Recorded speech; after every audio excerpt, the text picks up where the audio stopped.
Sometimes I watch some documentary series and I think to myself, there's no way this thing is real, and yet it is. Holy wow, have you seen Tiger King 2? What?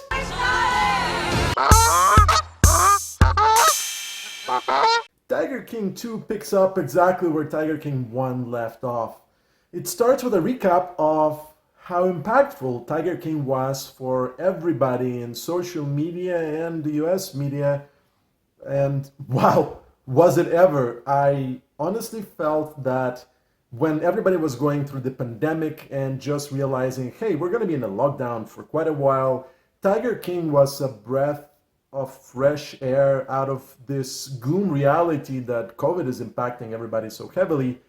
And as I was watching Tiger King, the first season, I really couldn't believe this is real. Now, if you have not seen Tiger King season 1, please do not watch this video. Go to Netflix and watch it now. You will gobble it up as the best cup of ice cream or whatever dessert you are thinking of. But if you have seen Tiger King season 1 and you're thinking, why should I watch Tiger King season 2? Well, oh my god. Okay, so when you thought things cannot get any weirder, they actually do. Joe Exotic is in prison, and there is a movement to ask, at that time, President Trump to pardon the guy because pretty much 95% of the world thinks that Joe Exotic was framed.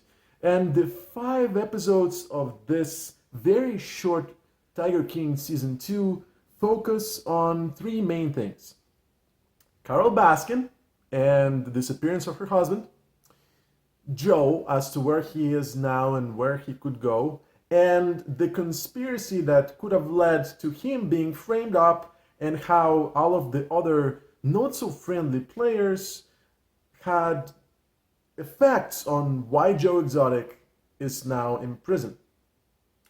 I gotta be honest, I went into this thinking, yeah, I think I've seen pretty much everything I can about this particular story. And when I discovered that all of the other characters around Joe are not only as unbelievable as he is, but sometimes even more, their actions, their demeanor, what they say is so insane is the closest word I can think of. You realize either there's a glitch in the matrix and reality has shifted the way that you're not able to comprehend it, or there's actually people that do and think and say things like that out there. And I'm so glad that this documentary series points this out. On the other side of Joe Exotic's story is, of course, the animals, the tigers, the big cats, and what happened to them, what happened to the different zoos, and what is the struggle to keep this animal safe. As a reminder, there are more tigers in captivity in private ownership in zoos in the United States than in the rest of the world combined, and that is an insane and fairly cruel statistics if you think about it. But at the same time, this show really deals with the fact that there's people, ordinary people like you and I, who would pay money to very unreputable characters to go and see little baby tigers.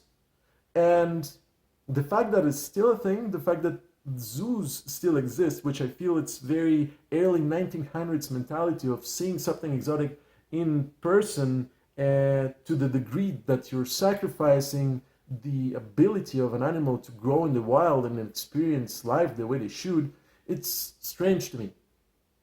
My nieces go to the zoo and understand why that is still such an appealing thing. And I have an internal conflict because I enjoyed that experience as well. I enjoyed seeing a polar bear right there, or a penguin, or a giraffe. But at the same time, I know it's not right.